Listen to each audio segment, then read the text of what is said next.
মোহাম্মদ আরাফাত, আপনাকে স্বাগত জানাচ্ছি। প্রথমে জানতে চাই কোথায় আছেন, কেমন আছেন? ধন্যবাদ, ভালো আছি। আচ্ছা, আপনি যদিও আমাকে ব্যাখ্যা করেছেন যে আপনি কেন ভিডিও প্রোগ্রামে আসবেন না, তারপর আমার দর্শকদের জন্য যদি একটু বলতেন যে আপনি একজন রাজনীতিবিদ, আপনি একজন খুবই দাপুটে সরকারের প্রভাবশালী প্রতিমন্ত্রী ছিলেন এবং শেখ হাসিনার শেষ দিনগুলোতে আপনি তার কাছে ছিলেন। একজন রাজনীতিবিদ হয়েও কেন আসলে এখনো আত্মগোপনে থাকতে হচ্ছে, এমনকি ভিডিও কলেও আসছেন না? কারণটি যদি আমার দর্শকদের জন্য একটু ব্যাখ্যা করতেন। এখানে ব্যাখ্যা করার কিছু নাই, এটা আমাদের একটা স্ট্র্যাটেজিক ডিসিশন। এটা পরবর্তীতে প্রথমে তো আমরা চুপ করেছিলাম, তারপরে ধীরে ধীরে আমরা স্টেটমেন্ট দেওয়া শুরু করেছি। এখন আমাদের বক্তব্য দিচ্ছি। বিভিন্ন টেকনিক্যাল কিছু ইস্যুজ আছে, প্রবলেম আছে, আস্তে আস্তে সবকিছুই হবে। এখানে আসলে ব্যাখ্যা বিশ্লেষণে কিছু নাই। জি, এমনিতে 5ই আগস্টে ধরেন দুদিন আগেও কিন্তু আপনি ব্রিফিং গুলো করেছেন, আপনারা যথেষ্ট কনফিডেন্ট ছিলেন। শেষ দুদিনে কি এমন ঘটেছিল? না, আমরা কনফিডেন্ট ছিলাম, কিন্তু আমাদের উপরে যে আক্রমণগুলি হচ্ছিল আমরা কিন্তু মূলত সেগুলো ব্যাখ্যা করছিলাম। আপনারা তো নিজেরাই দেখেছেন যেভাবে ধ্বংসযজ্ঞ চালানো হয়েছে, একটির পর একটি পুলিশের উপরে আক্রমণ করা হয়েছে, থানা আক্রমণ করা হয়েছে। আমরা কিন্তু আমাদের সকল বক্তব্যে একটি জিনিস বারবার বলে এসেছিলাম যে ছাত্ররা যারা তাদের যে আন্দোলনের যে বিষয় ছিল, তাদের যে দাবি ছিল, সেগুলো নিয়ে কিন্তু আমাদের আলোচনা তাদের সাথে হচ্ছিল এবং তাদের সেই দাবি কিন্তু আমরা বিচারিক প্রক্রিয়ায় সমাধান করছিলাম। আমরা বারবার বলেছি যে ছাত্রদের দাবির সাথে আমাদের কোনো দ্বিমত নেই। আমার অনেকগুলো বক্তব্য আছে, এটা এখন চালালেও দেখতে পারবেন। তবে যেহেতু এটা কোর্টের বিষয়, কোর্টের মাধ্যমে আমাদের এটা সুরাহা করতে হবে এবং আমরা কোর্টে, সর্বোচ্চ আদালতে আমরা ছাত্রদের পক্ষেই, তাদের দাবির পক্ষে আমরা ফাইটটা করছি। কিন্তু আসলে সত্যি কথা বলতে, আর দাবি যাই থাকুক, কোটা বা যেটাই ছিল, দিন শেষে তো বোঝাই গেল যে আসলে তো অন্য ষড়যন্ত্র ছিল এখানে। তো সেই পরিস্থিতি তৈরি হলো। তো আসলে কনফিডেন্সের বিষয় না, আমরা সঠিক তথ্যগুলো তুলে ধরার চেষ্টা করেছি মানুষের সামনে। এবং আমরা যেটা আজ করছিলাম যে এখানে একটা তৃতীয় পক্ষের অনুপ্রবেশ আছে যারা এই ধ্বংসযজ্ঞ চালাচ্ছিল, যে কারণে আমরা সবসময় ছাত্রদের ডিফেন্ড করে গেছি যে ছাত্ররা কিন্তু এগুলো করছে না। ছাত্রদের সাথে আমাদের আলোচনা চলছে এবং ছাত্রদের দাবিগুলো আমরা বিচারিক প্রক্রিয়ায় সমাধানের চেষ্টা করছি। কিন্তু যখন এর মধ্যে একটার পর একটা আক্রমণ আসলো, ধ্বংসযজ্ঞ চালানো হলো, তারপরে 16 তারিখে 6 জনের মৃত্যু ঘটে গেল, আমরা তো পুরো শকড হয়ে গেছিলাম তখন। মাননীয় প্রধানমন্ত্রী তখন জাতীয় উদ্দেশ্যে ভাষণ দিয়ে বললেন, সবাইকে সতর্ক করলেন, অভিভাবকদের সতর্ক করলেন, শিক্ষকদের করলেন যে উনি খুবই উদ্বিগ্ন ছাত্রদের নিরাপত্তা নিয়ে, কারণ কারা মাঝখানে ঢুকে পড়ে এই ঘটনাগুলি ঘটাচ্ছে, কিভাবে ঘটাচ্ছে। তো এগুলো নিয়ে আমরা একটু চিন্তিত ছিলাম তখন। ঠিক আছে, বুঝতে পেরেছি, কিন্তু মানে শেষ দুদিনের ঘটনাক্রমটা আমরা কিন্তু জানি না যে শেষ পর্যন্ত কি হয়েছিল। ধরেন শেখ হাসিনার ভারতে চলে যাওয়ার সিদ্ধান্তটি কখন হলো, তখন আপনি কোথায় ছিলেন এবং কিভাবে করে আপনারা সেফ এক্সিট পেলেন? 4 তারিখে পর্যন্ত 12:30 পর্যন্ত তো আমরা গণভবনে ছিলাম, বিভিন্ন আলাপ আলোচনা হয়েছে। পরের দিন তারা 5 তারিখে যে তাদের প্রোগ্রামটা শিফট করে আগিয়ে আনলো, তখনও ঢাকা শহর এবং বিভিন্ন কি পয়েন্ট ইনস্টলেশন গুলোকে প্রোটেকশনের জন্য কিভাবে কি করা যায় এগুলো প্ল্যান করা হয়েছিল। কিন্তু 5 তারিখে আসলে ওই ধরনের কোনো, আসলে 4 তারিখে কিন্তু মাননীয় প্রধানমন্ত্রী বেশ কয়েকবার বলেছিলেন যে না, আমি এত লাশের উপর দিয়ে ক্ষমতায় থাকার দরকার নেই। এই যে অনুপ্রবেশ যেটা করেছে তৃতীয় পক্ষ, এবং যেটা এখন আমরা ম্যাটিকুলাস ডিজাইনের অংশ হিসেবে শুনছি, তো সেগুলো নিয়ে উনি খুবই উদ্বিগ্ন এবং খুবই মানসিকভাবে খুবই ডাউন ছিলেন। তো যাই হোক, তো 5 তারিখে যেটা আমি জেনেছি, 5 তারিখে তো আমি ঢাকাতেই ছিলাম। তো আমি যেটা জেনেছি যে ওনাকে যে যে প্রিপারেশন ছিল, পুরো সব ঢাকা শহরের সকল এন্ট্রি পয়েন্ট, এগুলো একটা ডিফেন্স সিস্টেমটা ইয়ে করা হয়েছিল যাতে কোনো ধরনের গোলযোগ বা এই ধরনের কিছু না হয়। তো মাননীয় প্রধানমন্ত্রীকে যে বলা হয়েছিল, আমি যতটুকু জানি যে হয়তো এটা প্রোটেকশনের জন্য অনেক মানুষ আরো মৃত্যুবরণ করতে পারে, তখন তিনি এটাকে নাকচ করে দিয়েছিলেন। উনি বলেছিলেন যে এভাবে উনি ক্ষমতায় থাকতে চান না, এবং তখন তিনি বলেছিলেন যে উনি পদত্যাগ করবেন এবং বঙ্গভবনে যে উনি সেটা হস্তান্তর করবেন এবং 2 দিন সময় নেবেন পরবর্তী সরকার যারা আসবে, তারপর উনি টুঙ্গিপাড়ায় চলে যাবেন। এই একই বিষয় উনি 4 তারিখেও বেশ কয়েকবার বলেছিলেন। আমার নিজেরও মনে আছে, আমিও ছিলাম, যে উনি আর থাকবেন না, উনি টুঙ্গিপাড়ায় চলে যাবেন, উনি শেষ জীবন ওখানেই কাটাবেন, এরকম একটি বিষয় ছিল। কিন্তু যেটি হলো যে 5 তারিখে যখন উত্তরা দিক থেকে আসলে ছেড়ে দেওয়া হলো এবং তারপরে মাননীয় প্রধানমন্ত্রীকে এসে বলা হলো যে না, মব চলে আসছে এবং মাননীয় প্রধানমন্ত্রীকে যদি তারা গণভবন থেকে রিমুভ না করে, তাহলে এসএসএফ এবং পিজিআর এর যে অব্লিগেশন আছে, কনস্টিটিউশনাল অব্লিগেশন, তাদেরকে কিন্তু গুলি ছুটতে হবে। এবং মাননীয় প্রধানমন্ত্রীকে ওখান থেকে শিফট না করলে সেক্ষেত্রে দেখা যাবে যে আবার ক্যাজুয়ালিটি হওয়ার সম্ভাবনা আছে। তো তারা একটা হিসেব করে বলল যে 45 মিনিটের মতো সময় পাওয়া যাবে, এই মব এখানে আসছে। তো তখন উনি বলেছেন ঠিক আছে, উনি যদি বঙ্গভবনে না যেতে পারেন উনি টুঙ্গিপাড়ায় চলে যাবেন। তো ভারতে চলে যাওয়ার আসলে কোনো পরিকল্পনা ছিল না, এটা প্রশ্নও আসে না। কিন্তু তখন আমি যতটুকু জেনেছি পরবর্তীতে উনাকে অনেকটা ফোর্স করে, অনেকটা জবরদস্তি জোর করে উনাকে হেলিকপ্টারে উঠানো হয়েছিল, নিয়ে যে দেশের বাইরে পাঠিয়ে দেওয়ার একটা বিষয় ছিল। কিন্তু উনি কিন্তু শেষ পর্যন্ত উনি টুঙ্গিপাড়ায় চলে যেতে চেয়েছিল, দেশ ছাড়তে উনি চান। এবং এটা যেটা বলা হচ্ছে যে উনি দেশ ছেড়ে চলে গেছেন বা পালিয়ে গেছেন, যে শব্দগুলো ব্যবহার করা হচ্ছে না, ভবিষ্যতে এগুলো বের হবে, উনাকে জোর করে বাধ্য করা হয়েছিল। কিন্তু আমরা যেটা শুনতে পাচ্ছি বা যেটা বলা হচ্ছে যে তিনি আরো মানে গুলি করে হলো, আরো হতাহত করে হলেও তিনি ক্ষমতায় থাকতে চেয়েছিলেন, এমনকি তিনি কোনোভাবেই পদত্যাগ করতে রাজি ছিলেন না। একেবারে মিথ্যা কথা। রেহানাকে দিয়ে অনুরোধ করানো হয়েছিল।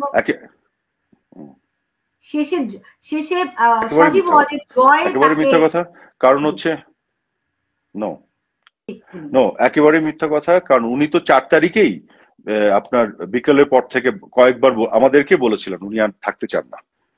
উনি এভাবে বলছিলেন যে আমি দেশ চালাতে পারছি না, এত হচ্ছে, ওদের এত খারাপ লাগছে, ওরা দেশ চালাক, আমি টুঙ্গিপাড়ায় চলে যাবো। উনি ক্ষমতা ছেড়ে দিতে 4 তারিখে বেশ কয়েকবার বলেছিলেন। কাজে এগুলো একেবারে, আমরা যারা প্রত্যক্ষদর্শী আমরা জানি এগুলো একেবারে মিথ্যা কথা। এবং যেটি হয়েছিল, যেটি সজীব ওয়াজেদ জয়কে ফোন করে তাকে যেটা বোঝানোর ব্যাপার ছিল সেটা হচ্ছে উনি দেশ ছাড়তে চাচ্ছিলেন না, উনি ক্ষমতা তো আগের দিনই ছাড়তে চেয়েছিলেন। এবং উনি বলেছিলেন উনি পদত্যাগপত্র লিখে সাইন করবেন রাষ্ট্রপতির কাছে, যে উনি এটা হস্তান্তর করবেন এবং পরবর্তী সরকার যেই আসবে যেভাবে আসবে সেটি উনি ওভারসি করবেন। কিন্তু তারা যখন তাকে জোর করে বঙ্গভবন থেকে বের করে দেশের বাইরে পাঠাতে চাচ্ছিল, সেই সময় উনি এটা জিদ করেছিলেন উনি দেশের বাইরে যাবেন না। তখন ওই শেখ রেহানাকে দিয়ে বোঝানোর ব্যাপার বা জয়কে ফোন করা হয়েছিল, এই বিষয়গুলি ঘটেছে। কিন্তু আগের দিনও 4 তারিখ উনি বারবার বলেছেন উনি থাকবেন না, এবং উনি বারবার একই কথা বলতেন উনি টুঙ্গিপাড়ায় চলে যাবেন। আমরা বরং 2-1 বলেছিলাম যে আপনি টুঙ্গিপাড়ায় চলে যাবেন, ক্ষমতায় থাকবেন না, ওরা তো আসলে আপনাকে হত্যার পরিকল্পনা করছে। সামনে আছে একটা আন্দোলন, আর পিছন দিকে তো বিভিন্ন ধরনের জঙ্গি এবং এসব সন্ত্রাসীদেরকে নিয়ে এক ধরনের ওনাকে হত্যা করার পরিকল্পনা ছিল। তো এই ধরনের অনেক কমপ্লিকেটেড একটা সিচুয়েশন ছিল 4 তারিখ 5 তারিখে পুরোটা মিলে। তো এইগুলো সত্য আস্তে আস্তে ধীরে ধীরে বের হবে ভবিষ্যতে। আরেকটি জিনিস ধরেন 3 তারিখে সেনাপ্রধান এবং তাদের সেনাবাহিনীর যে বৈঠকটি হয়েছিল সেখানে কিন্তু ঘোষণা দেওয়া হয়েছিল, রীতিমতো ঘোষণা দেওয়া হয়েছিল যে তারা কোনোভাবে গুলি চালাবে না। আপনারা কি তারপরও বুঝতে পারেননি যে সময় ফুরিয়ে গেছে? না, কারণ গুলি চালাবেন কেন? আমরা তো গুলি চালানোর কথা বলি নাই। ওনারা বলেছিলেন যে জনগণের উপরে গুলি চালাবেন না, এবং আমরা কি চেয়েছি? আমরা তো বলেছি জনগণের উপরে কোনোভাবেই গুলি চালানো যাবে না। কাজে তার অবস্থান আমাদের অবস্থান তো একই ছিল। এবং 4 তারিখে তো আমাদের জাতীয় নিরাপত্তা কাউন্সিলের মিটিং হয়েছে। সেই 4 তারিখে সেই মিটিং আমি ছিলাম, সেনাপ্রধান ছিলেন, 3 বাহিনীর প্রধান ছিলেন, নিরাপত্তা উপদেষ্টা এবং সবাই বিভিন্ন সংস্থার প্রধান ছিলেন। মাননীয় প্রধানমন্ত্রীর নেতৃত্বে মিটিং হয়েছে, সেখানেও তো সেনাপ্রধান বক্তৃতা দিয়েছিলেন। কাজে সেখানেও তো বলা হয়েছিল যে যতগুলো কি পয়েন্ট ইনস্টলেশন আছে এবং ঢাকা শহরকে প্রতিরক্ষা এবং প্রোটেকশন দেয়া, কোথা থেকে? ধ্বংসযোগ্য এবং আক্রমণ থেকে প্রোটেকশনের দায়িত্ব তো এটা আইন শৃঙ্খলা বাহিনী। তো সেই একটা শহরকে, একটা রাষ্ট্রকে আপনার সুরক্ষা দেয়া আর জনগণের উপর গুলি চালানো, দুটো তো দুই জিনিস। ওইটার মধ্যে আপনি মেসেজ তো পাওয়ার কোনো সুযোগ নেই। কারণ আমাদের অবস্থান তো সবসময় ছিল যে কোনোভাবে যাতে ক্যাজুয়ালিটি না হয়, কোনো হতাহত না হয়। কারণ 16 তারিখে যখন প্রথম 6 জনের মৃত্যু হলো, আমরা তখন শকড হয়ে গেছিলাম কোথা থেকে এই ঘটনাগুলি কিভাবে ঘটছে। তারপরে তো আমরা এগুলোকে ইনভেস্টিগেশনের জন্য বললাম, এবং মাননীয় প্রধানমন্ত্রী কিন্তু জুডিশিয়াল কমিটি গঠন করে দিলেন, ইউনাইটেড নেশনসকে বললেন, জাতিসংঘকে বললেন আমাদেরকে সহযোগিতা করতে। আমাকে দায়িত্ব দেওয়া হয়েছিল, আমি নিজে বিভিন্ন সংস্থা, পৃথিবীর বিভিন্ন সংস্থার সাথে যোগাযোগ শুরু করেছিলাম ফরেন্সিক এক্সপার্ট এদেরকে আনার জন্য, একটা আন্তর্জাতিক তদন্ত করতে যে কেন এরা এই ঘটনাগুলি ঘটছে, কিভাবে ঘটছে। কারণ যতগুলি হতাহত হচ্ছে এবং মৃত্যু হচ্ছে, এটা তো আমাদের বুকের উপরে এসে ভারী হয়ে চাপছে। আমরা তো সরকারে তখন এই দায়িত্ব আমাদেরকেই নিতে হয়, যে কারণে আমরা তো চাচ্ছিলাম না এই ঘটনা ঘটুক। আমরা তো চাচ্ছি যে টেনশনটা ডিফিউজড হোক, আমরা চাচ্ছি যাতে এই ঘটনাগুলি না ঘটুক। এবং কিন্তু যে পক্ষ চাচ্ছিল যে আরো মৃত্যু হোক, আরো হতাহত হোক, আরো টেনশন বাড়ুক, যাতে সরকার পড়ে যায়, এটা তো অন্য পক্ষ চাচ্ছিল। আমরা তো এটা চাইনি। আমরা কেন গুলি ছোড়ার কথা বলবো? এবং গুলি ছোড়ার যে হবে না, এটা তো আমাদেরই সিদ্ধান্ত। এটা শুনে কেন আমরা অন্য কোনো মেসেজ নিব? এটা নিয়ে তো কোনো প্রশ্ন আসে না। জি, ধরুন 16 তারিখ আপনি বলছেন যে 16 তারিখ 6 জনের মৃত্যুর পরে আপনারা শকড হয়ে গেছিলেন। তো 16 তারিখ থেকে 5 তারিখ প্রায় 3 সপ্তাহ, এর মধ্যে কিন্তু ওই 16 তারিখে মাত্র 6 জনের মৃত্যু, এরপরে প্রায় আপনি জানেন যে কি পরিমাণ অন্তত মানে বাংলাদেশের সরকারি হিসেবেও 800-র উপরে এই সংখ্যা নিয়ে নানা রকম মতভেদ আছে, কিন্তু অনেক প্রাণহানি হয়েছে। তো এই 3 সপ্তাহ লাগলো কি আপনাদের এটা বুঝতে যে এরকম একটি পরিস্থিতি, এখানে আপনারা ধরেন আওয়ামী লীগ একটা বাংলাদেশের সবচেয়ে পুরনো রাজনৈতিক দল, তারা মাঠের একেবারে তৃণমূলের সঙ্গে আওয়ামী লীগের সম্পর্ক। তো আপনারা এই ব্যর্থতার জন্য কি কি এখন পর্যন্ত প্রায় 4.5 মাস 5 মাস হতে যাচ্ছে, হয়ে গেছে, তো আপনাদের মূল্যায়নগুলি কি কি কি কি ব্যর্থতা আপনারা আইডেন্টিফাই করতে পেরেছেন? একটা জিনিস খেয়াল করেন, 16 তারিখে যখন 6 জনের মৃত্যু হলো, আবু সাইদ সহ, ওখানে ছাত্রলীগেরও একটা ছেলে ছিল ঢাকা কলেজের, আপনার যদি মনে আছে। ওই 16 তারিখে সকালবেলা আমরা খবর পাচ্ছিলাম যে আগের দিন স্টেট ডিপার্টমেন্টের একটা স্টেটমেন্টে বলা হচ্ছে যে 2 জন নাকি মারা গেছে। তো আমরা কিন্তু খুঁজছিলাম কিভাবে 2 জন মারা গেল, আমি কোনো মিডিয়াতে রিপোর্ট হয়নি, কোথাও হয়নি। আমি 16 তারিখে দিনের বেলা সকালবেলা গণভবনে গেলাম এবং এটা নিয়ে মাননীয় প্রধানমন্ত্রীর সাথে আলাপ হলো, কিন্তু আমরা কিন্তু খুঁজে পাচ্ছি না। আমরা আমাদের সমস্ত গণমাধ্যমের যারা আছেন এবং বিভিন্ন সূত্রে যতগুলো ল এনফোর্সমেন্ট এজেন্সি আছে, আমরা খুঁজছি যে এই তথ্য কোথা থেকে পেলো, এবং আসলে কিন্তু আদতে একজনও মারা যায়নি। তারপরে হুট করে একটার পর একটা মৃত্যুর খবর আসা শুরু করলো 16 তারিখে, এবং আমরা পুরো শকড হয়ে যাচ্ছি। মাননীয় প্রধানমন্ত্রীকে আমি দেখেছি, উনি কিন্তু প্রচন্ড ভাবে মানে শকড হচ্ছিলেন যে বিষয়টি কি, যে কারণে পরবর্তীতে পরের দিনই উনি জাতির উদ্দেশ্যে ভাষণ দিয়ে উনি কন্ডোলেন্স এক্সপ্রেস করলেন, সরি বললেন, উনি আপনার জুডিশিয়াল কমিটি করার ঘোষণা দিলেন এবং সতর্ক হতে বললেন অভিভাবক এবং শিক্ষকদের যে আপনাদের সন্তানদের কিন্তু প্রোটেকশন দিয়ে রাখতে হবে, এই ঘটনাগুলি ঘটে যাচ্ছে, হ্যাঁ আমাদের কিন্তু সাবধানে থাকতে হবে। এবং তারপরে আপনি যেটি বলছেন পরবর্তী 3 সপ্তাহে 5ই অগস্ট পর্যন্ত দেখুন অনেকগুলো এরকম ঘটনা ঘটেছে, এবং আমরা কিন্তু পরবর্তীতে দেখছি যে পুলিশের সাথে কোনো সংঘর্ষ নাই, কিন্তু হুট করে একটা স্নাইপারে গুলি এসে মরে যাচ্ছে।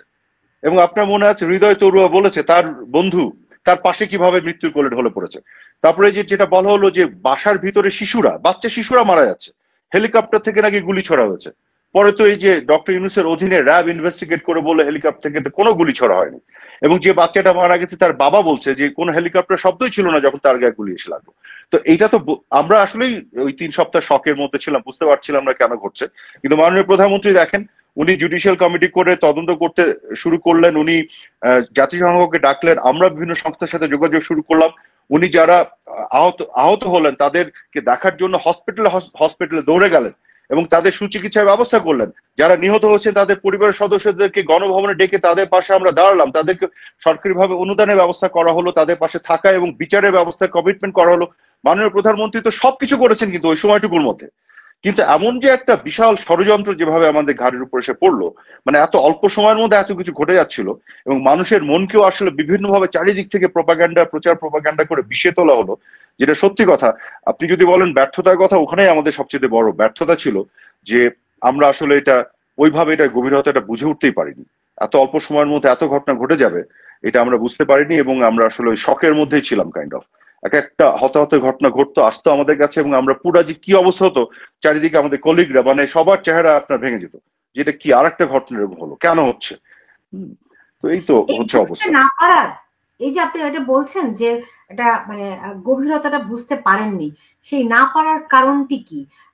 এরকম কি হতে পারে আপনারা একটা বিচ্ছিন্ন হয়ে গেছিলেন মানুষের কাছ থেকে, মানুষের পালসটা ধরতে পারছিলেন না? আবার অনেক সময় সবাই বলে যে আওয়ামী লীগ মানে অনেক পুরনো দল হওয়ার কারণে আওয়ামী লীগ হচ্ছে গিয়ে যখন বিরোধী দলে থাকে আওয়ামী লীগ তখন সবচেয়ে বেশি শক্তিশালী থাকে, সরকারে যখন থাকে তখন আওয়ামী লীগকে বলা হয় দুর্বল, আর টানা যখন 15 বছর ধরে ক্ষমতায় তখন মানুষের সঙ্গে তার বিচ্ছিন্নতা তৈরি হয়েছে কিনা, এই বিষয়গুলি আপনারা মূল্যায়ন করেছেন কিনা? দেখুন আমি যেটা বলছি সেটা হচ্ছে যে গভীর ষড়যন্ত্র হয়েছে, সেটা আমরা বুঝতে পারিনি ওইভাবে। তো গভীর ষড়যন্ত্র তো আর সাধারণ জনগণ করে নাই, যে জনগণের সাথে বিচ্ছিন্নতার কারণে আমরা এটা বুঝতে পারছি না। জনগণও তো ধোকার মধ্যে পড়ে গিয়েছিল। আমি কখনোই মনে করি না যে আমাদের জনগণের সাথে বিচ্ছিন্নতা তৈরি হয়েছিল বা ছিল, অবশ্যই আমাদের সংযোগ সবসময় ছিল, কিন্তু যেটি হয়েছে যে গভীর ষড়যন্ত্রটা বুঝতে না পারার মূল কারণ যেটি হচ্ছিল, ষড়যন্ত্রকারীরা এত ব্যাপকভাবে এই ষড়যন্ত্র করেছে, এত টাকা পয়সা তারা ঢেলেছে, এবং এগুলো তো এখন একটু একটু করে বের হচ্ছে। একটু একটু করে কিন্তু বের হচ্ছে। ব্রিগেডিয়ার সাখাওয়াত সাহেবের বক্তব্যে কিন্তু বের হয়েছে 7.62 সিভিলিয়ানদের আর্ম করা হয়েছে। সেই সিভিলিয়ান কারা? যারা আনসার ক্যাম্পে যে আনসারকে গেট থেকে গুলি ছুড়ে আনসারদের আহত নিহত করেছে। তো আপনার আইন শৃঙ্খলা বাহিনীদের উপরে খার কাদের ছিল? কারা পুলিশকে আক্রমণ করেছে? তো এই 7.62 যারা গুলিটা করেছে তারা তো ওই পক্ষ, এই সন্ত্রাসীরা। তো এই জিনিসগুলো কিন্তু বুঝে বুঝে ওঠা একটু কষ্টই ছিল তখন।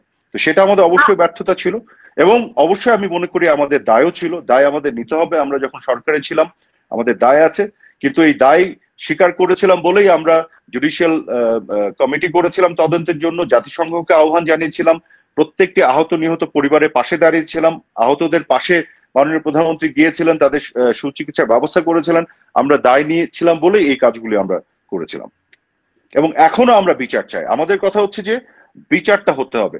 আমরা যে জুডিশিয়াল কমিটি করেছি সেই জুডিশিয়াল কমিটি ভেঙে দিয়েছে ইউনূস সরকার। কেন? এখন পর্যন্ত তারা কোনো কমিটি করেনি তদন্তের জন্য। জাতিসংঘকে যে আমরাই তো ডেকেছিলাম, তারপরে যাই হোক তারাও ডাকতে বাধ্য হলো, কিন্তু এখন জাতিসংঘকে তারা তথ্য দিচ্ছে না। আপনি কিছুদিন আগে দেখেছেন রিপোর্ট হয়েছে, জাতিসংঘ কিন্তু খুবই, তাদের যে ফ্যাক্ট ফাইন্ডিং টিম কিন্তু খুবই হতাশ যে তারা কোনো কোঅপারেশন পাচ্ছে না। তো কেন এটা হচ্ছে বলেন? মাঝখান দিয়ে আবার কি হলো যে ইনডেমনিটি দিয়ে দিল। কেন ইনডেমনিটি? আমরা তো সকল হত্যাকাণ্ডের বিচার চেয়েছিলাম।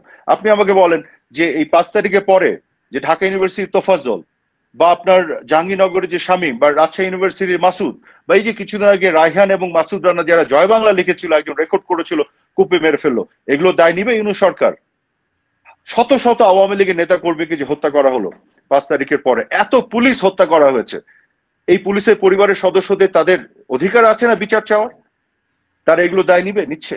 আমরা তো নিয়েছিলাম, আমরা তো তদন্ত করেছিলাম, আমরা তো পাশে দাঁড়িয়েছিলাম। এই সরকারের ভূমিকা নিয়ে আপনার কাছে আমি ফিরবো, আমার অনেকগুলো প্রশ্ন আছে, কিন্তু মানে 5ই আগস্ট এবং ওই সময়কার ঘটনাগুলিতে এখনো আমাদের অজানাই।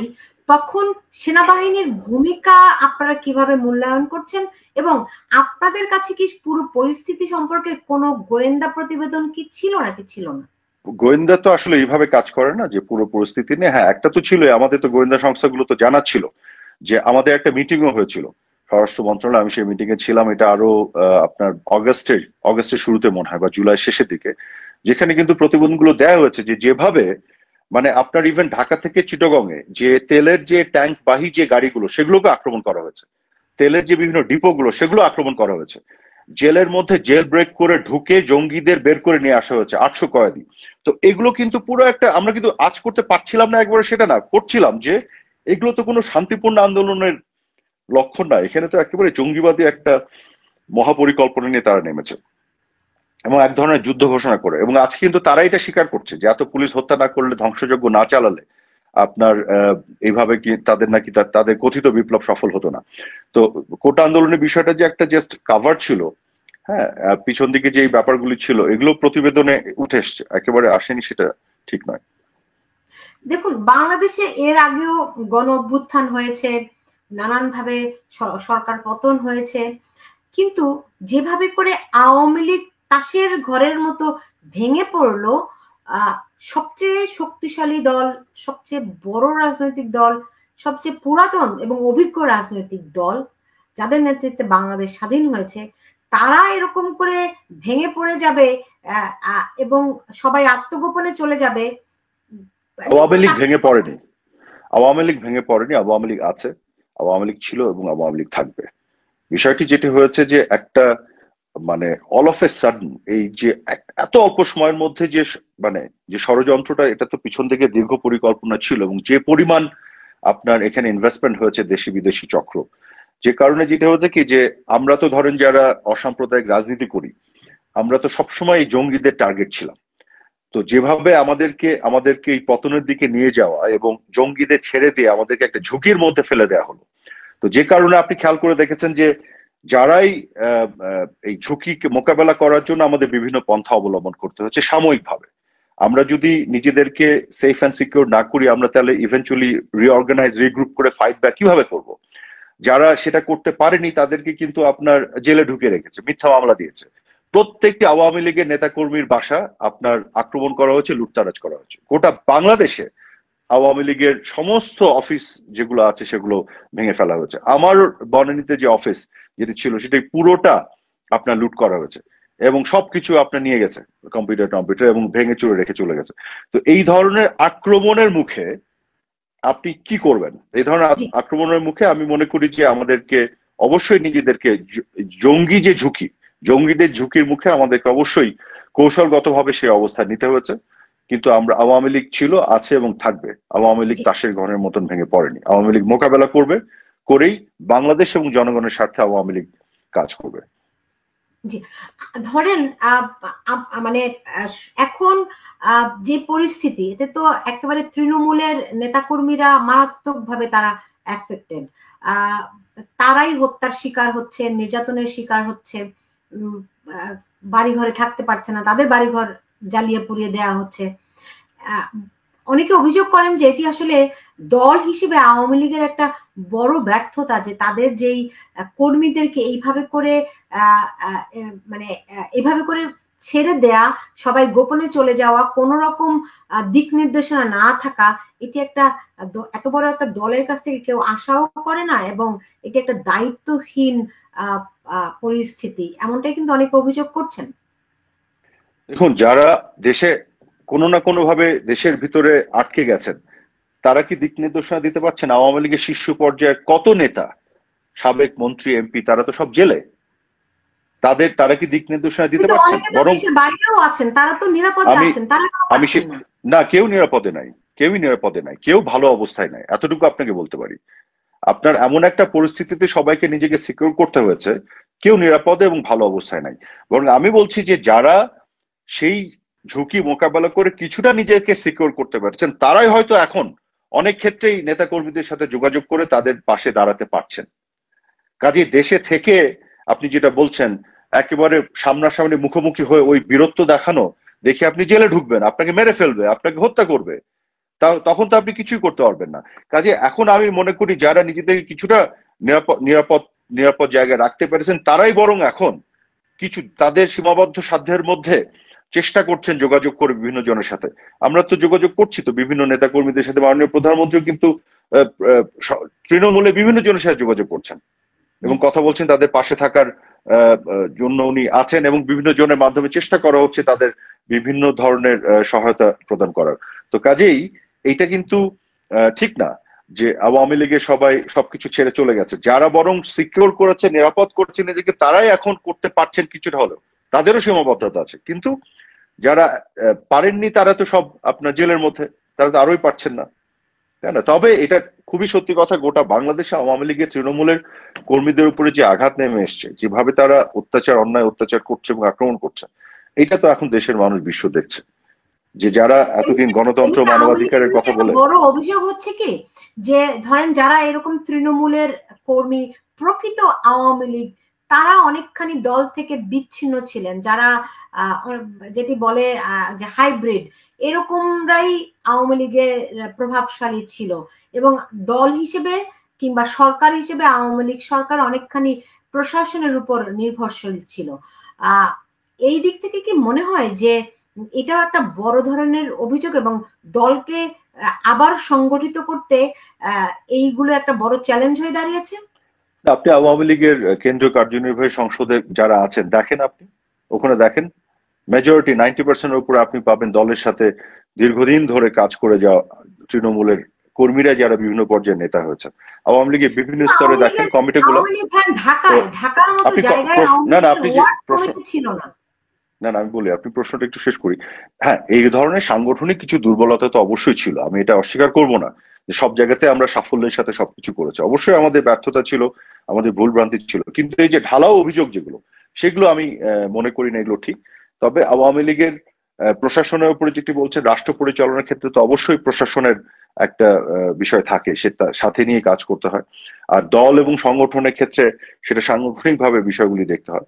তবে সব মিলিয়ে আমি যেটি বলবো যে কিছু কিছু বিষয় যেভাবে ঢালাও ভাবে বলা হয়, সেটা তথ্যপত্র, এবং আপনি যদি একেবারে স্পেসিফিক্যালি দেখেন, সেক্ষেত্রে সব ক্ষেত্রে হয়তো এগুলো সঠিক মনে হবে না। But at the same time আমি মনে করি অনেক ক্ষেত্রে ভুল ভ্রান্তি ব্যর্থতা এগুলো তো ছিলই, চলার পথে এগুলো হয়। আমরা এটা দাবি করতে চাই না যে আমরা কোনো ভুল করিনি, অবশ্যই না, আমাদের অনেক ভুল ছিল, ভুল করেছি, ভুলগুলো হয়েছে, সেগুলো নিয়ে আলাপ করছি আমরা, সেগুলো নিয়ে আমরা অ্যানালাইজ করি ভবিষ্যতে কিভাবে এখান থেকে শিক্ষা নেওয়া যায়, সেই জিনিসগুলো থেকে সেগুলো যাতে আবার না করা যায় সেগুলো নিয়ে আমাদের আলাপ আলোচনা চলে। দেখুন, একটা জিনিস আমি এর আগে একটা ইন্টারভিউতে বলেছি, আবার বলি, আপনি ভুল থেকে ইতিবাচক কিছু কখন আনবেন? যখন আপনি ভুলটা স্বীকার করবেন, যখন ভুলটা আপনি যখন যদি ভুল হয় সেটা যদি আপনি স্বীকার করেন, সেখান থেকে যদি আপনি শিক্ষা নেন এবং আপনি ভবিষ্যতে যদি সেটা না করেন। আমরা এই প্রক্রিয়ার মধ্যে আছি। আমাকে কি আপনি সুনির্দিষ্ট তিনটা ভুল বলতে পারেন প্রায়োরিটি করে? এটা এক নম্বর ভুল না, এভাবে ইন্টারভিউতে ভুল নিয়ে আলোচনা করার কোনো সুযোগ নেই। আমরা এগুলো নিয়ে নিজেদের মধ্যে আলাপ আলোচনা অ্যানালাইজ করছি, সেগুলো আমরা ভবিষ্যতে একটা বড় আকারে তুলে ধরবো অবশ্যই। ওকে, ধরেন, কারণ এখন ইন্টারভিউতে এগুলো যদি আবার বলি তাহলে এটা আরেকটা ভুল হয়ে যাবে, তো ভুলের উপর আরেকটা ভুল করা ঠিক হবে না। জি, কিন্তু ধরেন অনেক ভুল আছে আমরা শুধরাতে পারি, অনেক ভুল আপনি চাইলেও শুধরানোর কিছু নাই। ধরেন এতগুলি তরুণ প্রাণ ঝরে গেছে, এটি তো একটা বিরাট ক্ষতি। শুধুমাত্র পরিবার না, বাংলাদেশের মানুষ কোনোদিনও এই পরিমাণ, মানে ধরেন এরশাদ বিরোধী আন্দোলনেও কয়টা মানুষ মারা গেছে 9 বছরে? এত মানুষ মারা যায়নি, তার উপরে তরতাজা তরুণ প্রাণ, তাদেরকে আমরা কোনোদিনও ফেরত পাবো না। এই ভুল আপনারা কি দিয়ে শুধরাবেন? এটা তো ভুলের বিষয় না, এটা তো দোষের বিষয়। এই প্রাণগুলি ঝরলো কেন? যার এটার জন্য দায়ী, দোষী, সেটাকেই তো আপনার শুধরানোর একমাত্র রাস্তা এই মুহূর্তে যে আপনার একটা তদন্ত করতে হবে, স্বচ্ছ এবং নিরপেক্ষ প্রক্রিয়া, এবং দোষীদের সাজায় আওতায় আনতে হবে। সেই প্রক্রিয়া তো আমরা শুরু করেছিলাম, সেই প্রক্রিয়া তো অফ করে দিয়েছে। আমি তো আগে আপনাকে বলেছি, আমরা যখনই যে অবস্থায় ক্ষমতায় ছিলাম থাকাকালীন সময় যা কিছু ঘটেছে সেখানে তো আমরা দায় নিচ্ছি, দায় স্বীকার করছি, এবং দায় স্বীকার করেছি বলেই তো আমরা তদন্তের ব্যবস্থা করেছিলাম, আমরা জাতিসংঘকে ডেকেছিলাম, দায় স্বীকার করেছিলাম বলেই তো আমরা হতাহত যারা হয়েছিল তাদের পরিবারের পাশে দাঁড়িয়েছিলাম। এটা তো দায় আছে বলেই সেটা আমরা স্বীকার করে সেটা আমরা করেছিলাম। কিন্তু আপনি যদি ধরেন যে দোষ আমরা করিনি, সে দোষ দিয়ে যে অপরাধ আমরা করিনি সে অপরাধে অপরাধী করেন, সেখানে আমার বক্তব্য হচ্ছে যা ঘটেছে তার বিচার হতে হবে, বিচারের পরে সিদ্ধান্ত হবে কে দোষী এবং কে অপরাধী, এবং অপরাধীদের বিচার করে সাজা দেওয়ার মধ্য দিয়েই একমাত্র এই দায় আপনার নিষ্পত্তি হবে। এই দায় আমাদের সবার, আমরা সেটার পক্ষে আছি, সেটার পক্ষেই ছিলাম, আগামীতেও থাকবো। কিন্তু এই সরকার, ইউনূস সরকার তো এটা করছে না, তারা কিন্তু এটাকে ব্যবহার করছে। ছাত্রদের বা যারা যারা এখানে মৃত্যুবরণ করেছে, হতাহত হয়েছে, সেই বিষয়গুলোকে তারা ব্যবহার করে রাজনৈতিক প্রতিপক্ষ হিসেবে আওয়ামী লীগের বড় বড় নেতাদেরকে মিথ্যা মামলা দিয়ে জেলে রেখেছে।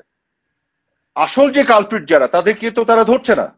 তাহলে তো বোঝাই যাচ্ছে যে এদের উদ্দেশ্যটা কি। এরা তো এই হত্যাকাণ্ডের বা যেগুলো ঘটেছে এগুলো বিচার করছে না, আমরা করতে চেয়েছিলাম। এরা তো আপনার ইন্ডেমনিটি দিয়ে দিচ্ছে, এরা তো সত্যিটা বের করতে চাচ্ছে না। তো এবং আজকে যারা আহতদের যে আর্তনাদ, সেখানেও তো তাদের পাশে তো তারা দাঁড়াচ্ছে না। আমরা তো বরং তাদের সুচিকিৎসার ব্যবস্থা করেছিলাম।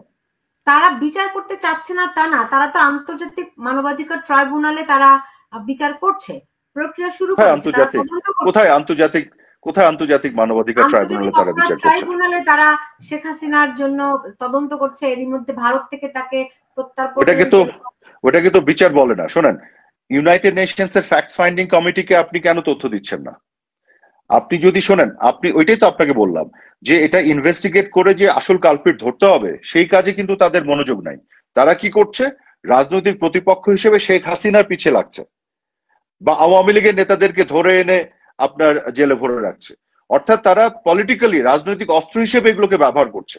কিন্তু সত্যিকার অর্থে যে বিচার তদন্ত, যেটা আমরা শুরু করেছিলাম জুডিশিয়াল কমিটি করে, তারা সেই জুডিশিয়াল কমিটি ভেঙে দিয়েছে। তো তারা নিজেরাও তো নতুন করে করেনি, তদন্তটা করলো না কেন? তারা জাতিসংঘকে কেন কোঅপারেট করছে না তারা? তাই না? কাজেই তারা ওই কাজটা না করে এই যে আইসিটিতে যেটা করছে, এটা তো রাজনৈতিক ভাবে ব্যবহার করা। আপনার বলেন তো, আওয়ামী লীগ যত বড় বড় নেতাদের ধরেছে হত্যা মামলা দিয়ে, আপনি নিজে বিশ্বাস করেন এরা হত্যা করেছে? না, তারা বলছে অন্য কোনো মামলা দিলে, অন্য মামলাগুলো হলে তারা জামিন পাবে, এখন হত্যা মামলায় জামিন হবে না।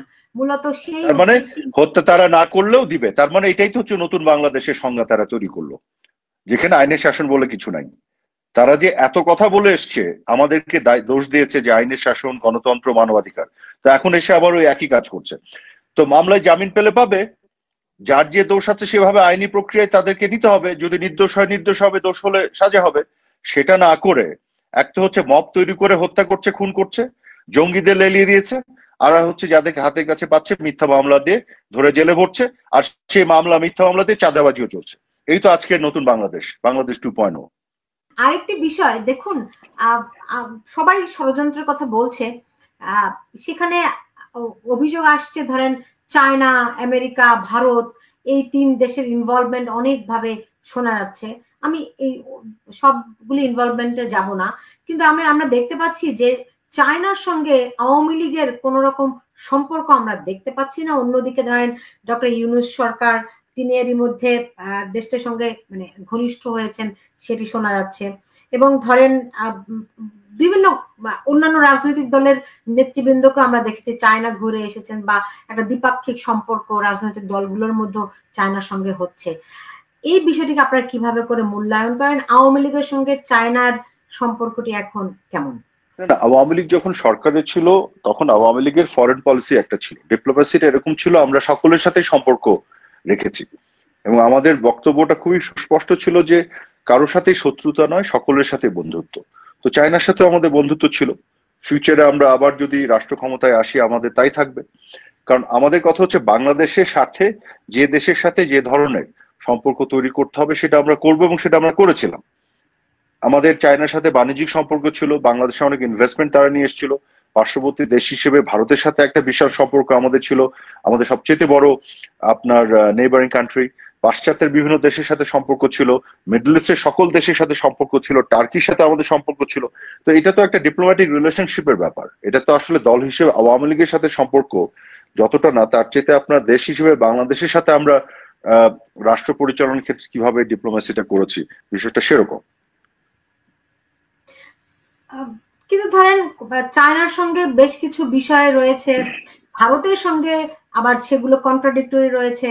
তো সেই ক্ষেত্রে পররাষ্ট্র নীতিতে সরকারের অবস্থান নিয়ে কি কোনো সংকট তৈরি হয়েছিল? না, আপনাকে একটা জিনিস বুঝতে হবে, ভারতের সাথে চায়না তো অবশ্যই এক ধরনের সমস্যা আছে। তারপরে আবার ভারত এবং চায়না দুটো দেশই কিন্তু আবার ব্রিক্সে আছে। দেখুন, ভারতের সাথে আমেরিকার এত ভালো সম্পর্ক, বিশেষ করে মোদী সরকারের সাথে, ইভেন ট্রাম্প যে নতুন করে ইলেক্টেড হয়ে আসছে তাদের, কিন্তু আবার ভারত কিন্তু আবার ব্রিক্সে আছে, যেটা নিয়ে আপনার আমেরিকান গভর্নমেন্টের বেশ কিছু সমস্যা আছে। তো এটা তো আপনার সবকিছু একই জায়গায় অ্যালাইন হবে আন্তর্জাতিক সম্পর্কের ক্ষেত্রে, বিষয়টা এরকম না। আপনাকে আন্তর্জাতিক সম্পর্কগুলো দেখতে হবে আপনার দেশ এবং দেশের মানুষের স্বার্থে। সব যে জায়গাটা নিতে হবে সেভাবে আপনি সম্পর্কগুলো তৈরি করবেন। এমন না যে আমি আমেরিকার পক্ষে, এই জন্য সবকিছু আমেরিকা যেদিকে যেভাবে চিন্তা করে সেদিকে থাকবো, বা আমি রাশিয়ার পক্ষে সেভাবেই থাকবো। মাননীয় প্রধানমন্ত্রী শেখ হাসিনা কি করেছিলেন?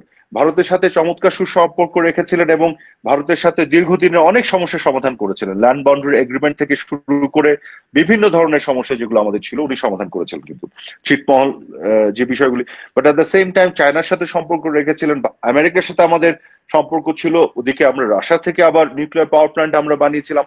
তো ইউরোপের বিভিন্ন দেশের সাথে সম্পর্ক, মিডল ইস্টের সাথে আমাদের গভীর সম্পর্ক তৈরি হচ্ছিল, কাতার, সৌদি আরব, ইরান এবং তুরস্ক, সেগুলো তো আমাদের ছিল। কাজে এটা তো একটা বিগার পিকচারে বাংলাদেশের স্বার্থকে সামনে রেখে আপনার এই সম্পর্কগুলো তৈরি করতে হয়। আপনি কোনো একটা পার্টিকুলার দেশ কিভাবে ইন্টারন্যাশনাল আমেরিকার সঙ্গে বাংলাদেশের গত 15 বছরে কিন্তু খুব ভালো সম্পর্ক ছিল না। আমার এখনো মনে আছে আপনার সৈয়দ আশরাফুল ইসলাম, তিনি ড্যান মজিনাকে নিয়ে কটূক্তি করেছিলেন। আমেরিকাকে তো আওয়ামী লীগ সরকার কোনোভাবে থোড়াই কেয়ার করেছে, কোনো পাত্তাই দেয়নি, রাইট? না, যেটা হয়েছে যে আমেরিকার গভর্নমেন্টের সাথে সবসময় আমাদের ভালো সম্পর্ক ছিল।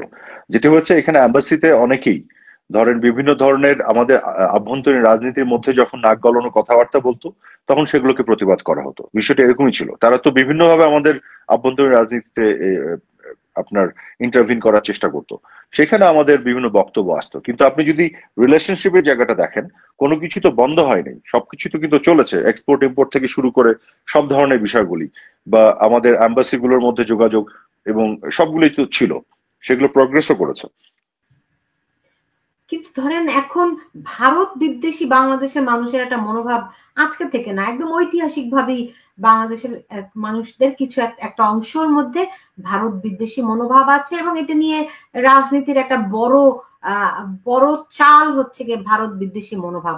এবং সেই ক্ষেত্রে বলা হয় যে এখন মানে আওয়ামী লীগ এবং ভারত এই দুটোই একই বিদ্বেষে পড়ে গেছে, এবং আওয়ামী লীগকে বলা হয় ভারতের তাবেদার, কিংবা ভারতের সঙ্গে বা আওয়ামী লীগ সরকার একটা নতজানু পররাষ্ট্র নীতিতে ছিল, বাংলাদেশ সবকিছু দিয়ে দিয়েছে ভারতকে। এই অভিযোগগুলোর বিপক্ষে আপনাদের কি এমন প্রমাণ আছে যে আপনারা বলতে পারেন যে বাংলাদেশ সমান মর্যাদা নিয়েই ভারতের সঙ্গে সব দ্বিপাক্ষিক সম্পর্ক বজায় রেখেছে?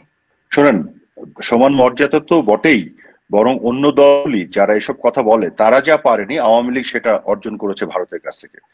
ভারতের সাথে যে এই যে গঙ্গা চুক্তি, ফারাক্কা চুক্তি, এটা তো অন্য দলগুলি করতে পারেনি, আওয়ামী লীগই তো করেছিল। এটা তো ঐতিহাসিকভাবে সত্য। ল্যান্ড বাউন্ডারি এগ্রিমেন্ট, ছিটমহল বিনিময় চুক্তি, এটা তো আপনি পানি মেপেছেন যে দেখেছেন পাইনি কিনা, এই ধরনের কথাগুলি বলার কারণে সমস্যা হয়। প্রত্যেক দিন জয়েন্ট রিভার কমিশন পানি মাপে, চুক্তি অনুযায়ী প্রত্যেক দিন পানি আমরা পেয়েছি। এগুলো কিন্তু আপনারা না জেনে অনেক সময় বলে ফেলেন, মানুষ বিভ্রান্ত হয়। এগুলো কিন্তু বোঝার বিষয় আছে। পানিটা কিভাবে মাপে, কোন সময় থেকে কোন সময় আমাদের পানির জিনিসটা মাপতে হয়, এগুলো হাইলি টেকনিক্যাল। আমি আপনাকে বলে দিচ্ছি, পরে ব্যাখ্যা করবো, আপনি সময় দিতে পারবেন না, যে পানি আমরা যে চুক্তি করেছি চুক্তি অনুযায়ী সবসময় পানি পেয়েছি। পাইনি এটা একবারে বাজে কথা, ইটস নট কারেক্ট। কাজে এইভাবে মানুষ কিন্তু অনেক সময় বিভ্রান্ত হয়ে যায়। এক, দ্বিতীয় হচ্ছে ল্যান্ড বাউন্ডারি এগ্রিমেন্ট আমরা করেছি। আমরা ভারতের সাথে ম্যারিটাইম বাউন্ডারি, সমুদ্র সীমা জয় করে এনেছি। বিএনপি বা অন্য দলগুলি উদ্যোগই নেয়নি। আমরা ম্যারিটাইম বাউন্ডারি জয় করে এনে আমরা চায়না থেকে সাবমেরিন নিয়ে এসেছি আমাদের এটা সুরক্ষার জন্য, যেখানে ভারতের অনেক ক্ষেত্রে এটা অপছন্দ ছিল। কাজে আমরা যা যা কিছু করেছি এগুলো তো এটা কেউ কিছু করেনি সত্যিকার অর্থে। যদি আপনি দেখেন, হ্যাঁ, আওয়ামী লীগ একটা জিনিস যেটা করেছে যে আননেসেসারি ভারতের নর্থ ইস্টে তাদেরকে ডিস্টার্ব করেনি। কেন ডিস্টার্ব করবে আওয়ামী লীগ? কারণ আওয়ামী লীগের উদ্দেশ্যটা ছিল আমরা সন্ত্রাস, সহিংসতা এবং এই যে আপনার সেপারেটিস্ট মুভমেন্ট, এগুলোর বাইরে একটা শান্তিপূর্ণ রিজিওনাল কানেক্টিভিটি চায়। আওয়ামী লীগ ভারত থেকে 1100 মেগাওয়াট বিদ্যুৎ ইম্পোর্ট করে, আপনি জানেন? আওয়ামী লীগ গভর্নমেন্টের অধীনে এটা হয়েছে, এবং এটা আমরা সস্তায় নিয়ে আসি। বাংলাদেশের ভিতরে বিদ্যুৎ উৎপাদনে যে খরচ পড়ে পার ইউনিট, তার চেয়ে কম দামে আমরা এই বিদ্যুৎ আনি। এবং সেটা আমি বহুবার বলেছি, কেউ কর্ণপাত করেনি। তামিম সাহেব কিছুদিন আগে বললেন যে রিজিওনাল কোলাবোরেশন একটা বড় সুবিধা, এটা আমরা বাংলাদেশ ভোগ করছি। তো আওয়ামী লীগের সময় হয়েছে। আমরা আসাম থেকে যে আপনার পাইপলাইন দিয়ে ডিজেল নিয়ে আসবো, ক্রুড যে ডিজেলটা দিনাজপুরে, সেটা তো পুরোটাই বাংলাদেশ লাভবান হবে। এখন বাংলাদেশ ভারতের সাথে কি করতে চেয়েছো? মুক্তিযুদ্ধের সময় থেকে আমাদের যে সম্পর্ক, আমরা এখানে ঠুকাঠুকি ঝগড়া না করে একটা শান্তিপূর্ণ সহাবস্থান এবং দুই দেশের জনগণের কল্যাণ হয়, এইভাবে আমরা একটা কোলাবোরেশন রিলেশনশিপ করতে চেয়েছিলাম। এবং তার মধ্যে দিয়ে বাংলাদেশের পক্ষে আমরা সবকিছু, সমুদ্র সীমা জয় থেকে শুরু করে, ল্যান্ড বাউন্ডারি এগ্রিমেন্ট থেকে শুরু করে, পানির হিস্সা থেকে শুরু করে, এবং তিস্তাটা আমরা আনতে পারি না। হ্যাঁ, আমাদের কিছু কিছু ফেলিয়ার আছে। বাকিদের সময় একটু দেখেন তো তারা উদ্যোগটা নিয়েছিল কিনা। আমরা তো উদ্যোগ নিয়েছি। আমরা ধরেন 100টা উদ্যোগ নিয়েছি, 70টা পেরেছি, 30টা পারি নাই। সরকারের সময় 91 সালের সরকারের সময় যখন বেগম জিয়া ভারত সফরে গেছেন, তখন ফেরত আসার পরে সাংবাদিকদেরকে প্রশ্ন করেছিলেন, তিনি বলেছেন আমি এটি বলতেই ভুলে গেছি, আমার মনে আছে এটি। কিন্তু তারপরও এক্স্যাক্টলি। তো সুলতানা, আপনাকে আমি একটা ছোট্ট করে এই পার্টটুকু একটু বলি। আমি একটু ছোট্ট করে বলি সুলতানা। দেখেন, ভারতের সাথে হয়তো আমাদের 20টা আমি কথার কথা বলছি, 20টা সমস্যা আছে, সেগুলো সবগুলো আমরা উদ্যোগ নিয়েছি। এই 20টার মধ্যে হয়তো 15টা আমরা সমাধান করেছি, 5টা পারিনি। এটা একটা কন্টিনিউয়াস প্রসেস, কিন্তু আমরা সবগুলো উদ্যোগ নিয়েছি। যেগুলো পারিনি সেগুলোকে ফুলিয়ে ফাঁপিয়ে দেখানো হয় যে আওয়ামী লীগ এগুলো করেনি, কিন্তু বাকিরা তো ওই উদ্যোগও নেয় নাই। আমরা উদ্যোগ নিয়েছি 20টা, 15টা পেরেছি, 5টা পারি নাই, আর তারা তো উদ্যোগই নেয় নাই। কাজে আমরা কি করে ভারতের কাছে এটা নতজানু হলো? আসলে বিষয়টা হচ্ছে মুক্তিযুদ্ধের সময় থেকেই আওয়ামী লীগকে এবং মুক্তিযোদ্ধাদের পাকিস্তানপন্থীরা এই ভারতের তাবেদার এগুলো বলে আসছে। আপনি তখনকার দেখে নেন গোলাম আজম এবং রাজাকার এবং কোলাবোরেটরদের স্টেটমেন্টগুলি, তারা তখনও তো বলতো আওয়ামী লীগ হচ্ছে ভারতের সাথে ষড়যন্ত্র করে পাকিস্তান ভাঙা ষড়যন্ত্র করছে। এটা তো নতুন বক্তব্য না। আমাদের দেশের আজকের জেনারেশন এরা জানে না, তাই এরা হয়তো ভাবছে। কিন্তু ধরেন আদানির সঙ্গে, মানে আদানি গ্রুপের সঙ্গে যে বিদ্যুৎ চুক্তি, বলা হয় যে এইটা কয়েক গুণ বেশি দাম দিয়ে আনা হয়েছে, ভারতের স্বার্থ সংরক্ষিত হয়েছে। এমনকি আপনি শোনেন, আপনি একটা কাজ করেন না, আপনাকে একটা বলি, শোনেন, আদানি তো একটা প্রাইভেট কোম্পানি। আপনাকে সিম্পল একটা জিনিস বলি, ভারতের ভিতরে এই যে কত মেগাওয়াটের আদানিটা বলেন তো? 1600 মেগাওয়াটের, রাইট? 1600 মেগাওয়াটের একটা বিদ্যুৎ কেন্দ্র যদি বাংলাদেশে বানাতেন কি পরিমাণ জমি লাগতো, সেই জমি তো আমাদের লাগলো না, সেই জমিটা আমরা ভারতের ব্যবহার করলাম। আমাদের গভর্নমেন্ট যদি করতো এককালীন যে ইনভেস্টমেন্ট লাগতো সেই ইনভেস্টমেন্ট আমরা করি নাই, আদানিকে দিয়ে করালাম। এখান থেকে কয়লা পুরার পরে যে কয়লার যে ধোঁয়াটা নিঃসরণ হবে সেটাও বাংলাদেশে হচ্ছে না, ভারতে হচ্ছে। আমরা শুধু ফ্রেশ বিদ্যুৎ এনে বাংলাদেশের জনগণকে দিচ্ছি। এর চেয়ে ভালো চুক্তি কি হতে পারে? আর দামের কথা বলছেন কয়েক গুণ বেশি দামে, তাহলে আপনাকে আমি বলি, আপনি তো সাংবাদিক, আপনি শুধু একটা জিনিস চেক করেন, আদানিকে আমরা পে করেছি না বিদ্যুৎ নেয়ার বিনিময়ে? পার ইউনিট বিদ্যুৎ কত টাকায় পে করেছে আদানিকে? আর বাংলাদেশের ভিতরে যে কয়লা ভিত্তিক যে বিদ্যুৎ প্রকল্পগুলি আছে সেগুলোতে পার ইউনিট কত পে করি, রিসিপ্টটা এনে মিলাই দেখেন, তাহলে আপনি বুঝে যাবেন আসলে বেশি না কম করা হচ্ছে। এই যে মিথ্যাচারগুলি করে ছেড়ে দেয় বাজারে, এগুলো নিয়েই মানুষ তাল তুলতে থাকে। আপনি প্রুফ নিয়ে আসেন না, ফ্যাক্টস নিয়ে আসেন। আপনাকে আমি বলে দিচ্ছি, বাংলাদেশের ভিতরে কোল বেস বিদ্যুৎ প্রকল্প করতে পার ইউনিট যে কস্ট, আদানি ক্ষেত্র তাই কস্ট, রিসিট এনে চেক করে দেখেন। বরং আমাদের এন্টায়ার জিনিসটা ভারতের ঘাড়ের উপর দিয়ে আমরা নিয়ে আসছি। আপনি উল্টা ভাবে একটু চিন্তা করেন, বাংলাদেশের মাটি ব্যবহার করে। শোনেন, এখন এই বিদ্যুৎ নিয়ে আলোচনা যায় না, এগুলো নিয়ে অনেক টেকনিক্যাল বিষয়। শোনেন, টেকনিক্যাল বিষয় এগুলো নিয়ে এইসব মানে সস্তা প্রশ্ন আরেকদিন করব। আপনাকে আমি শুধু সিম্পলি আপনাকে লাস্ট এটাকে বোঝানোর জন্য বলে দিই এইভাবে, টেকনিক্যালি না যে, আপনি শুধু চিন্তা করেন বাংলাদেশের জমি ব্যবহার করে, বাংলাদেশের কোন একটা কোম্পানিকে ইনভেস্ট করিয়ে, বাংলাদেশে কয়লা পুড়িয়ে সেই বিদ্যুৎ যদি আপনি ভারতে সরবরাহ করতেন, তাহলে বাংলাদেশে এরা কি বলতো? দেশ তো বেঁচে দিয়েছে। ঠিক এই উল্টাটা যখন হচ্ছে তখনও বলছে যে বাংলাদেশ সরকার নাকি আওয়ামী লীগ সরকারের ঠিক করে নেই। আপনি বুঝছেন? এই জিনিসটা বোঝার জন্য আমি বললাম। যাই এগুলো অনেক অপপ্রচার আছে, অনেক অপপ্রচার আছে।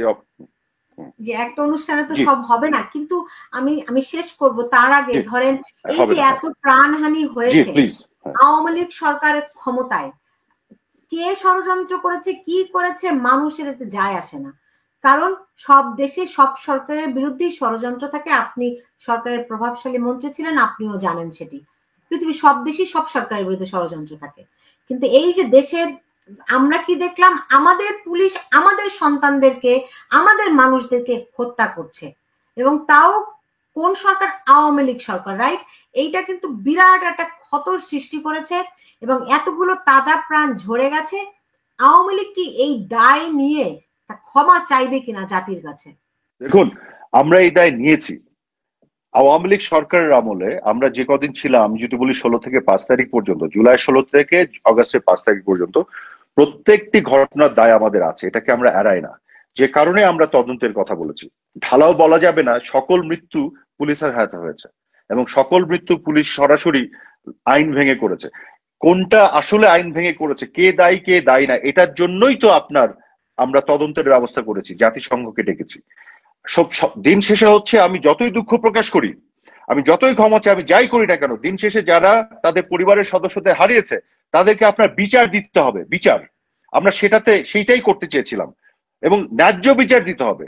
একজন হত্যা করেছে, অন্যায় করেছে, আরেকজনকে ধরে ফাঁসিতে ঝুলিয়ে দিবে, তাহলে কিন্তু ওই পরিবারগুলো ন্যায্য বিচার পাবে না। এজন্য আমাদের দায়ে সবচেয়ে বড় জায়গা, বা আমাদের দুঃখ প্রকাশ করা, ক্ষমা চাওয়ার সবচেয়ে বড় জায়গা, বা রিগ্রেট করার সবচেয়ে বড় জায়গা হচ্ছে আমরা বিচারটা চাই, বিচারটা হোক ন্যায্য বিচারের মাধ্যমে, আসল দোষী অপরাধী যাতে সাজা পায়, আমরা সেই জায়গাটাতে থাকতে চাই। জি, আমি শেষ করব। এখন আওয়ামী লীগ কবে নাগাদ ফিরবে, আপনারা কবে নাগাদ দেশে ফিরতে পারেন, এরকম যদি একটা ধারণা দিতেন আমাদেরকে অ্যাটলিস্ট। আমরা তো দেশেই আছি, আমরা দেশে ফিরতে হবে কেন? আপনাকে কে বলেছে আমরা দেশে নাই? আপনি কি বর্তমানে বাংলাদেশে আছেন? আওয়ামী লীগ দেশে নাই, আপনাকে কে বলেছে যে আওয়ামী লীগ দেশে ফিরবে? আওয়ামী লীগ দেশেই আছে, আওয়ামী লীগকে ফেরার কোনো প্রশ্ন নাই এখানে। আওয়ামী লীগ দেশে আছে, দেশেই থাকবে। শুধু আওয়ামী লীগের জন্য একটা দুর্বিষহ বাস্তবতা তৈরি করা হয়েছে। আওয়ামী লীগকে একেবারেই আপনার যেখানেই আওয়ামী লীগ দাঁড়াতে যাচ্ছে তারা এক ধরনের স্বৈরাচারী ফ্যাসিস্টিক একটা আচরণ করছে। কিন্তু জনগণকে নিয়ে আওয়ামী লীগ আবার তার জায়গা, যেটা জনগণের স্বার্থেই আওয়ামী লীগ তার কার্যক্রম জারি রাখবে এবং চালু রাখবে। আওয়ামী লীগ ছিল, আওয়ামী লীগ আছে এবং আওয়ামী লীগ থাকবে। কাজে ফেরার কোনো প্রশ্ন নাই এখানে। আওয়ামী লীগের একজন সাংগঠনিক সম্পাদক, ধন্যবাদ সুলতানা। না আরেকটু সেটা হচ্ছে কি, আমার এই অনুষ্ঠানে তিনি বলেছিলেন যে আগামী 1-1.5 মাসের মধ্যে আওয়ামী লীগকে আবার খুব সরব দেখা যাবে। আপনার মন্তব্যটি জানতে চাই। হ্যাঁ, আমিও তার সাথে একমত। আরো সরব হবে আওয়ামী লীগ, ধীরে ধীরে আওয়ামী লীগ অবশ্যই হবে। এত মানুষের জনসমর্থনের একটা সংগঠন, এত পুরনো প্রাচীন একটা সংগঠন, এত বিশাল একটা সংগঠন, এত মানুষের ভালোবাসার একটা সংগঠন, সেই সংগঠনকে কি আপনি চিরতরে স্তব্ধ করে দিতে পারবেন? এটা তো স্বতঃস্ফূর্ত ভাবেই আসবে। ধরেন আমি আরাফাত আজকে থাকি বা না থাকি, কিচ্ছু যায় আসে না, আওয়ামী লীগ থাকবে। আমার মতন এরকম 100-1000 মানে নেতা বলেন, কর্মী বলেন, ক্ষুদ্র কর্মী, আমরা আওয়ামী লীগের আদর্শে, বঙ্গবন্ধুর আদর্শে, মুক্তিযুদ্ধের চেতনা বিষয়ে কাজ করি।